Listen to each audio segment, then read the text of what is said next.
Hello and good evening, I'm Fahana Sheikh and you're watching AWANI Tonight. Prime Minister Datuk Seri Anwar Ibrahim announced he will meet with Tesla CEO and Twitter owner Elon Musk next week. He says this is to explore potential avenues for the billionaire to expand his investment in the country. Minggu depan, Elon Musk minta untuk berunding dengan saya untuk bincang kemungkinan dan komitmen beliau untuk menambah pelaburan di Malaysia. The Prime Minister said Malaysia required more new investments to increase its income and reduce its 1.5 trillion ringgit debt. He added that he had also met with Japanese investors and representatives from Saudi Arabian oil company Aramco in previous weeks. On March 1st, the International Trade and Industry Ministry approved Tesla's application to import battery electric vehicles into Malaysia.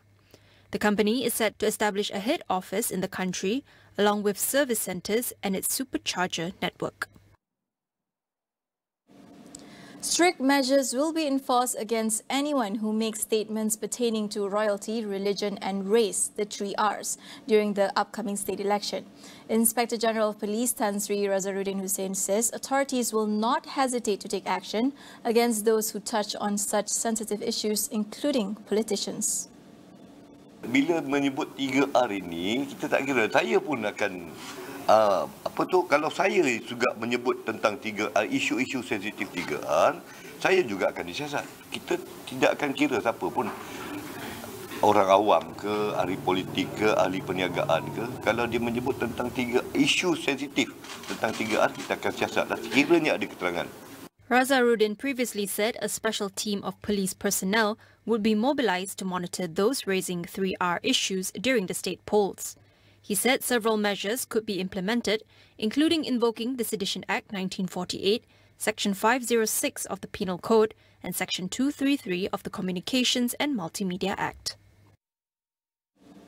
The El Niño weather phenomenon, which brings prolonged hot and dry weather, will peak at the end of 2023 till the beginning of 2024. Man Malaysia has warned against open burning to minimize transboundary haze as well as reducing outdoor activities during this period. The agency said it will issue a heat wave advisory if the daily maximum temperature reading exceeds 37 degrees Celsius for 3 consecutive days.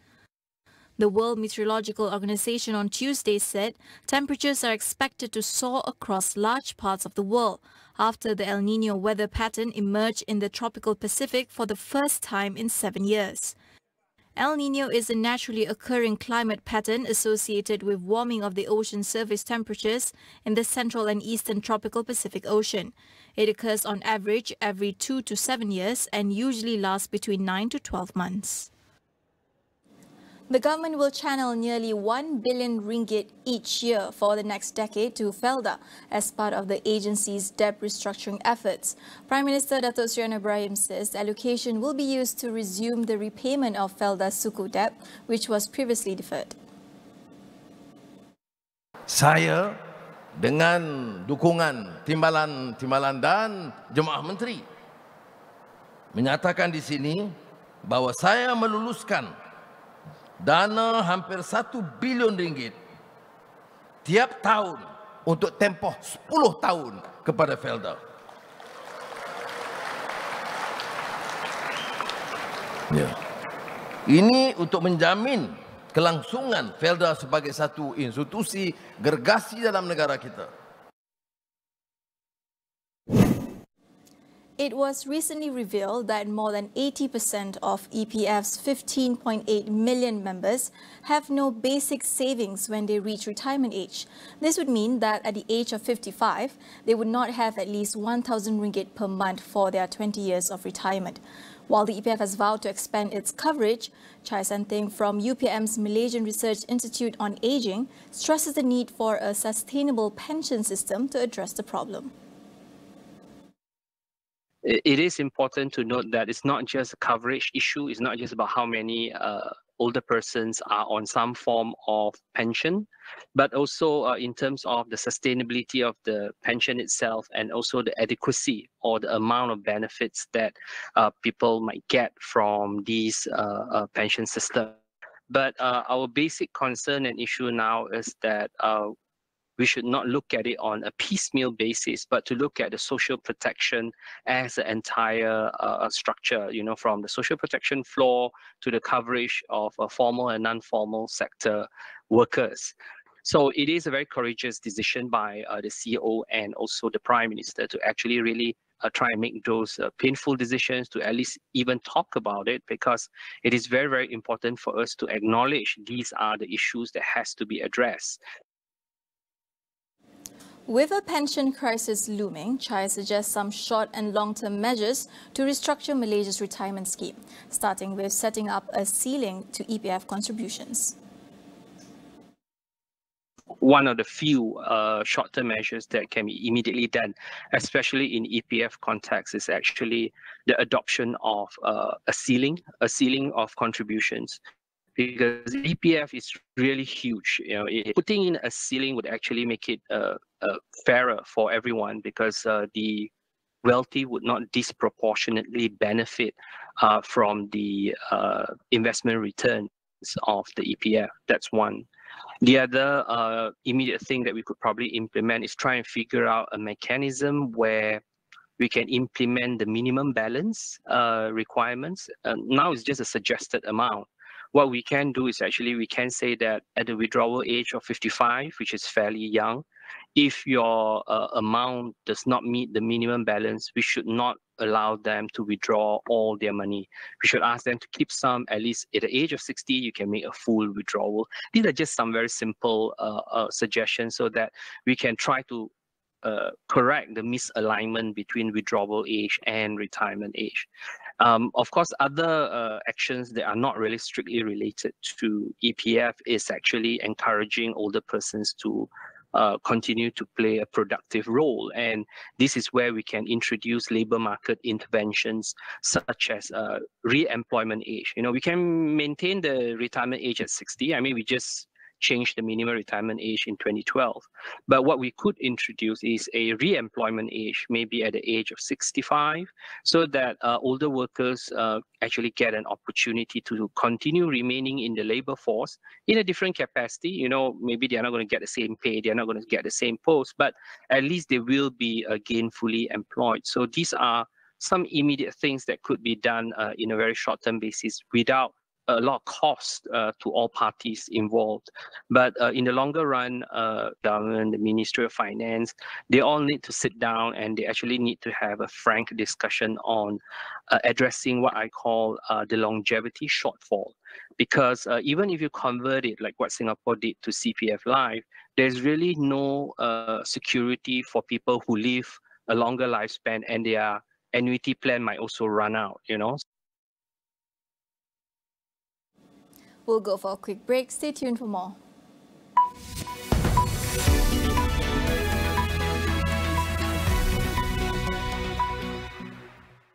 Pilih tanggungjawab kau.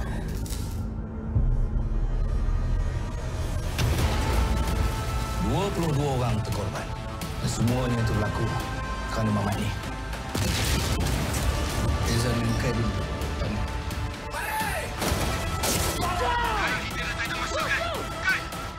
Hari ni kita lagi kuat, boh.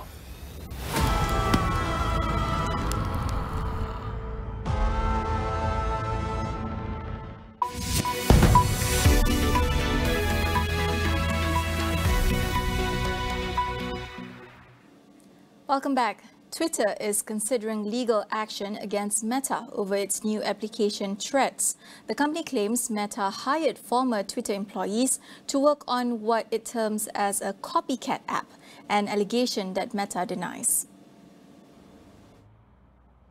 According to Meta, more than 30 million people have signed up for the new application since its launch on Wednesday night. But Twitter attorney Alex Spiro has sent a letter to CEO Mark Zuckerberg accusing the firm of systemic, willful and unlawful misappropriation of Twitter's trade secrets and other intellectual property to create threats. Spiro alleged that Meta hired former Twitter staff who still had access to confidential information from Twitter. In response to the legal letter, Twitter owner Elon Musk had said competition was fine, but cheating was not. Twitter lost a large proportion of its 7,500 employees last year, following Musk's takeover in October. Meanwhile, an Australian inquiry has found that former Prime Minister Scott Morrison had misled the cabinet on a scheme to recover welfare debt known locally as robo-debt. In the 990-page report, Commissioner Catherine Holmes condemned the scheme as crude and cruel and neither fair nor legal. The report said Morrison, who monitored the rollout of the program as the then Social Services Minister, took the proposal to Cabinet without necessary information. It also found there were at least 3 known suicides as a result of the robo-debt policy and made referrals to 4 different unnamed authorities for civil or criminal legal action. Morrison has denied any wrongdoing and rejected the report's findings, saying he had acted in good faith and on clear and deliberate advice. The scheme ran from 2015 until it was ruled illegal by a court in 2019. During this time, computer algorithms had wrongly calculated that hundreds of thousands of Australians owed money, forcing some of the country's poorest people to pay off false debts. The program ultimately recovered 1.76 billion Australian dollars. China announced today that it will tighten its scrutiny of food from Japan and maintain a ban on imports from 10 regions of the country. The move follows Tokyo's plans to release treated radioactive water from the crippled Fukushima nuclear plant into the sea. China said it would also strictly review the documents for food, especially aquatic products from other parts of Japan. Despite fierce criticism from China and other neighbouring countries, the International Atomic Energy Agency this week gave Japan the green light to begin discharging more than 1 million tons of water used to cool the plant's fuel rods after it was destroyed by a tsunami in 2011. Japan insists the releases are safe and meet global standards. China was the biggest buyer of Japanese seafood exports last year, although it is one of several countries restricting imports from some Japanese regions because of the nuclear accident. China has not said what action it will take if the release goes ahead, but it has warned Japan that it will have to bear all the consequences of its actions. South Korea, on the other hand, had signed off on Japan's plan to release water from Fukushima. The South Korean government said the plan met international standards and that the water would not have a significant impact on ecosystems off the coast of South Korea. But opposition lawmakers have stepped up pressure on the government to condemn Tokyo's plan.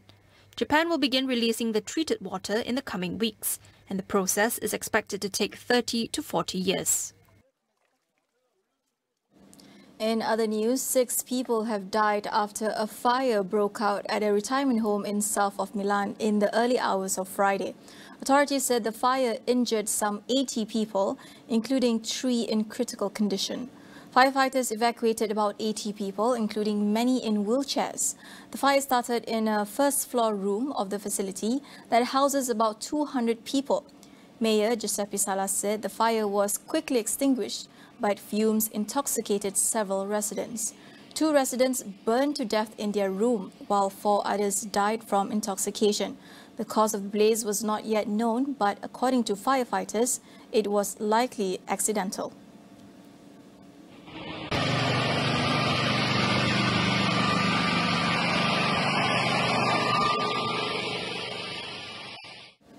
Over in Thailand, several senators have backtracked and said they will no longer vote for Move Forward party leader Pita Limjaroenrat as the next Prime Minister. Most cited concerns about the party's policies to amend the Lèse Majesté law. According to Bangkok Post, 24 senators were asked whether they would vote for Pita during the joint sitting of Parliament on July 13th. They include 14 senators who previously said they would vote for him. It was reported thus far that 8 senators have backtracked on a vote for Pita. This will be the final time the 250 military-appointed senators can co-elect a prime minister. The charter stipulates that the Senate only serves a 5-year transitional term following the 2019 election, which ends in May next year.